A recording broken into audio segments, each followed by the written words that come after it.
Hey everyone, welcome back to the channel. Today we got some car content for you here. We're introducing a car that I've owned for some time to the channel, and there's a reason why this sign behind me here is on the wall. So let's take a look, guys.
This is my 1987 Buick Grand National, based on a Buick Regal, also off of GM's popular G-body platform. Looks pretty good for a 34-year-old car. The car itself has had one repaint, and it's probably 25, 26 years old. These things came painted lacquer from the GM factory, and unfortunately in the northern climates where it gets cold in the winters, the paint didn't last very long before it started to spider web and crack. The interior, basically all stock, the black and gray cloth, specific to the 86, 87 years. Stock dash with the exception of some aftermarket gauges. These things typically came with the old Buick sweep speedometer, so not much you can tell there. But yeah, basically stock interior, in pretty good shape, again, for being 34 years old. Only thing I've done in this has been the headliner, which was replaced as it started to sag, which most of them do typically. All Grand Nationals came factory with the 3.8 liter turbocharged intercooled SFI V6. And no, this one is not an LS swap. This car was actually, back in 1987, this car was actually named the fastest American-built production car in that year. Of course, beating out the Corvette. These V6s were way ahead of their time with the technology under the hood. So why don't we take a look there? This one started out stock, but now has some bolt-ons that many of them do. Let's have a look here. Again, looks pretty decent for a 34-year-old car. So it might be tough to see, but we've upgraded the stock fuel injectors to 60-pound units, and we got a matching chip to help run those. You can see we got the heavy-duty hose clamps as we're going to be running higher than stock boost levels. We got a mass airflow pipe.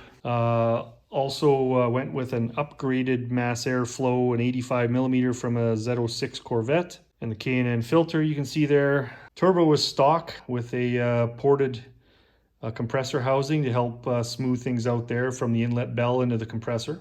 On the exhaust side of the turbo, we've got a 3-inch stainless steel downpipe. Underneath the shield is where it bolts on with an internal wastegate. This one is the Terry Houston style. It's an older downpipe, but very popular back in the day.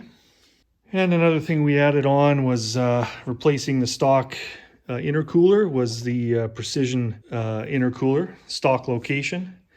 This thing is actually a beast. It's quite a bit larger than the original unit, flows a lot more. Definitely a good upgrade if you want to keep this intercooler in the stock location. Lots go to a front mount intercooler behind the grille on these cars, but I prefer the stealth look here. Other than that, just some typical bolt-ons, still running the Power Master electric motor-driven brake unit. We've done a brake upgrade with larger rotors and dual piston calipers in the front, so it definitely helps stop a little bit better. We've got the optional 16-inch GTA style black mesh wheel, 16x8s.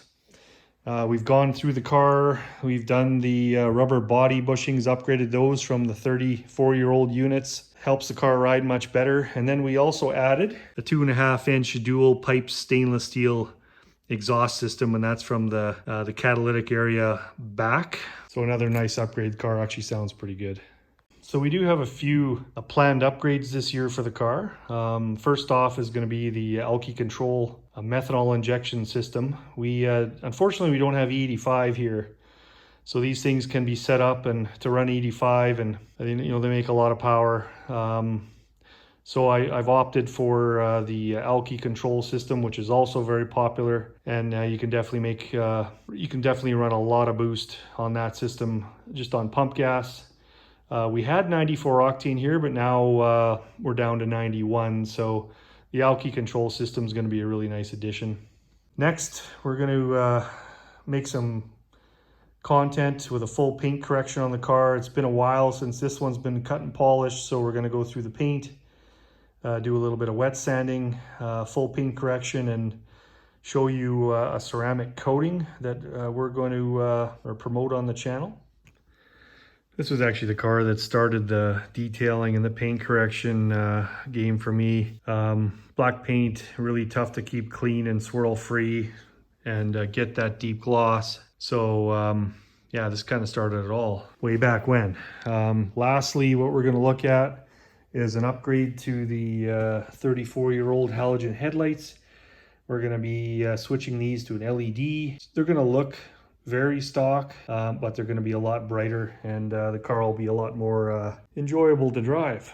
All right, guys, we're gonna wrap this up. Definitely have some more car content to follow with this one, so stay tuned. Just want to thank everyone for tuning in and watching. If you like the car content, hit that like button. Don't forget to subscribe, because we got more stuff to follow with the Buick here. So take care, guys. We'll catch you in the next one.